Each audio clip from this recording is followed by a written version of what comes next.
ఒక రైతు వచ్చండి 1 కోటి రూపాయలు ఇచ్చి 2 చెట్లు. చిన్న విగ్రహం అయితే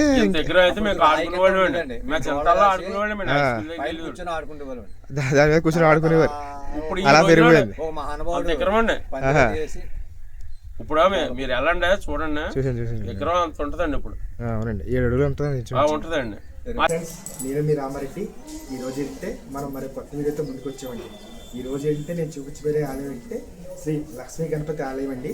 ఈయన ఏంటంటే మనకి స్వయంభూగా ఈ స్వామి మనకి ఇక్కడ తెచ్చారండి. ఈయన ఏంటంటే మనకి ఈ గుడి ఏంటంటే 9వ శతాబ్దంలో ఇది మనకి కట్టారండి. ఇది ఏంటంటే చాళుక్యుల టైంలో ఇది మనకి కట్టారు. ఇది ఏంటంటే స్టార్టింగ్ ఈ బిక్కువల్ అనేది విక్రముడు అనే చాళుక్యరాజు పరిపాలించే కాలంలో ఇది విక్రమపురంగా ఉండేదండి.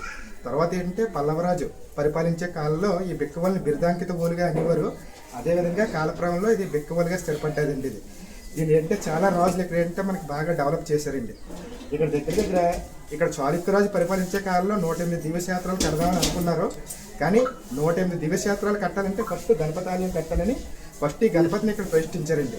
ఈయన ఏంటంటే మామూలుగా డైరెక్ట్గా కట్టిన గుడి కాదండి. ఈ స్వామి ఏంటంటే చాలా స్వయంభూగా ఇక్కడ మనకి వెలిచారండి. ఇక్కడ అంతేకాకుండా ఇక్కడ స్వామి ఏంటంటే చెవిలో కోరుకుంటే ఏ కోరికైనా నెరవేరుద్దని ఇక్కడ భక్తుల ప్రగాఢ విశ్వాసం అండి.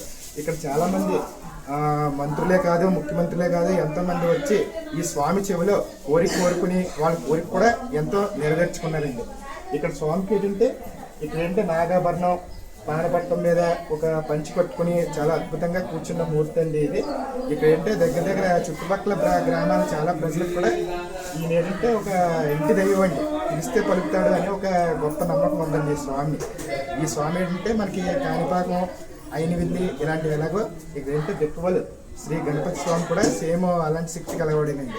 అంతేకాకుండా ఇక్కడ మనకి ఏంటంటే ప్రతి మధ్యాహ్నం భక్తుల విరాళాలతో ఖచ్చితంగా నిత్యాన్నదానం రోజు జరుగుతూ ఉంటుందండి. ఇక్కడ ప్రతిరోజు ఇక్కడ ఏంటంటే వర్షం వచ్చినా లేకపోతే తుఫాను వచ్చినా ఏ పరిస్థితుల్లో కూడా ఎప్పుడు అన్నదానం అనేది ఎప్పుడు మానరండి. ఇక్కడ ఓం శ్రీ గురుభ్యో నమః. శ్రీ మహాగణాధిపతయే నమః. శ్రీ మహాసరస్వత్యై నమః. శ్రీ వెంకటరమణాయ నమః. శ్రీ లక్ష్మీ గణపతి స్వామివారి దేవాలయం బిక్కవోలు. శ్రీ స్వామివారు స్వయం వ్యక్తంగా మా తాతయ్య గారి కీర్తిసిన గొల్లపల్లి వెంకటాచలరావు గారి కల్లో కనిపించి ఆయన పుణ్యాన్ని ఆరాధించడానికి స్వామివారు తాతయ్య గారికి ఆజ్ఞాపించడం, తాతయ్య గారు ఈ పంట పొలాల్లో ఉన్న స్వామిని ఒక 6 మాసాలు 7 మాసాలు శోధించగా తాతయ్య గారు శ్రీ లక్ష్మీ ఉపాసనలు అవడం చేత ఆయనకి కల్పించడం, తద్వారా తాతయ్య గారు ఆ స్వామిని వెలికి తీసి ఆ స్వామివారికి యంత్ర ప్రతిష్టాపన చేసి ఆ కార్యక్రమాలు అన్నీ కూడా చేసి స్వామివారికి ఒక ఆకారం తేల్చి ఈ యొక్క విగ్రహారాధన మొదలుపెట్టారు స్వామివారిని. తాతగారు తర్వాత కీర్తిశేష గొల్లపల్లి వెంకటరమణ గారు మా నాన్నగారు అదేవిధంగా స్వామివారికి జరిగే నిత్య కైంకర్యాలు, నిత్య స్వామివారికి యంత్రారాధన అన్ని కూడా చేయడం కొనసాగడం జరిగింది. యంత్రారాధన అంటే స్వామివారు ఆరాధనకి అనుగుణంగా లేనటువంటి విగ్రహం. అంటే మనకి తొండం కనిపించవు, హస్తాలు కనిపించవు. దానికి అనుగుణంగా స్వామివారి యొక్క అంతర్భాగాన మా తాతయ్య గారు నాన్నగారు కలిసి స్వామివారికి కింద యంత్రభాగాలు యంత్ర ప్రతిష్ట చేశారు. ఆ ప్రతిష్ట యొక్క అనుగ్రహం చేత ఆ ప్రతిష్ట యొక్క మూలమంత్రంలో ఉన్న శక్తి చేత స్వామివారి తారాస్థాయికి వెళ్ళిపోతున్నారు. కాబట్టి యావనంద భక్తులు కూడా వారి బతుకులు వారి ఈతి బాధలు ధర్మబద్ధమైనటువంటి కోరికలు ఏవైనా ఉన్నా సరే ఆ స్వామి చెవి దగ్గరికి వెళ్ళి చెవి దగ్గర చెప్పుకోవచ్చు. ప్రపంచంలో ఎక్కరాలైనటువంటి విధంగా ప్రతి ఒక్కరూ స్వామివారి దగ్గరికి వెళ్ళి వారి ఈతి బాధలు చెప్పుకునేటువంటి అవకాశం ఈ ఆలయంలో మాత్రమే ఉంది. ఇక్కడ కులమత వర్ణ భేదాలకు అతీతంగా ప్రతి ఒక్కరూ స్వామివారి దర్శించుకుని వారి ఈతి బాధలు స్వామివారి దగ్గర చెప్పుకుని స్వామివారి కృపకు పాత్రలు కాగలరు. ఇటు శ్రీ లక్ష్మీగణపతి స్వామివారి దేవాలయం బిక్కవోలు. సంవత్సరం క్రితం స్వామివారిని దర్శించుకున్నామండి. అబ్బాయి పుడితే వస్తామని అనుకున్నట్టు వరకు స్వామివారి చెవులు చెప్పిన విధంగానే ఆయన అన్ని మా కోరికలు నెరవేర్చాడు. అబ్బాయి పుట్టాడు. అనుకున్న విధంగా మొక్కు తెచ్చుకున్నాడు. వచ్చేసి మహిమగల దేవుడు. ఆయన చెవులు ఏం చెప్తే జరుగుతాయండి. చాలా మహిమగల దేవుడు. అందరూ వచ్చి దర్శించుకోవాల్సిన క్షేత్రం. చాలా పురాతన క్షేత్రం. స్వయంగా వచ్చిన స్వామి. మీరు ఎప్పుడు మొక్కున్నారండి? సంవత్సరం క్రితం మొక్కున్నారు. ఆ స్వామివారికి ఎంతో ఇష్టమైన బెల్లం తులాభారం తోయించడం జరిగిందండి. బెల్లం కరికి జరిగిందండి. స్వామివారికి బెల్లం అయినా గరికెద్దడం చాలా ఇష్టం. అంటే సమర్పించుకున్నాం. చాలా దూర ప్రాంతాల నుంచి రావడం జరుగుతుందండి భక్తులు. చాలా మహిమగల దేవుడు. ఏమైనా సరే కోరికలు ఏమున్నా చెవిలో చెప్పుకుని దర్శించుకుంటే కంపల్సరిగా నెరవేరుతాయి. వృత్తి గురించి అయినా, వ్యాపారం గురించి అయినా, సంతానం గురించి అయినా, ఏదైనా సరే ఏ కోరికైనా సరే ధర్మబద్ధంగా ఉంటే నెరవేరుతుంది. పుట్టిన దేవుడు అండి, చేలో గట్టు మీద పుట్టాడండి.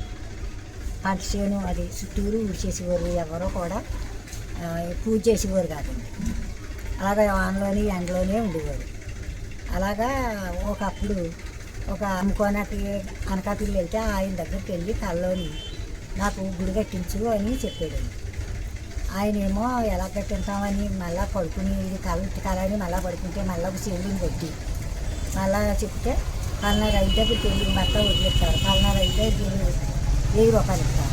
అలాగా అన్ని పేర్లు చెప్పి ఆయనకి వచ్చాడండి. వచ్చి ఇక్కడ మళ్ళీ రైతు దగ్గరికి వెళ్ళి మళ్ళీ రామలింగం వస్తాడు, ఆయనకి భర్త వదిలేవాడు, మా గుడి కట్టించండి, అందరూ అన్ని చేతులు వేసి గుడి కట్టండి అంటే అప్పుడు కట్టారండి.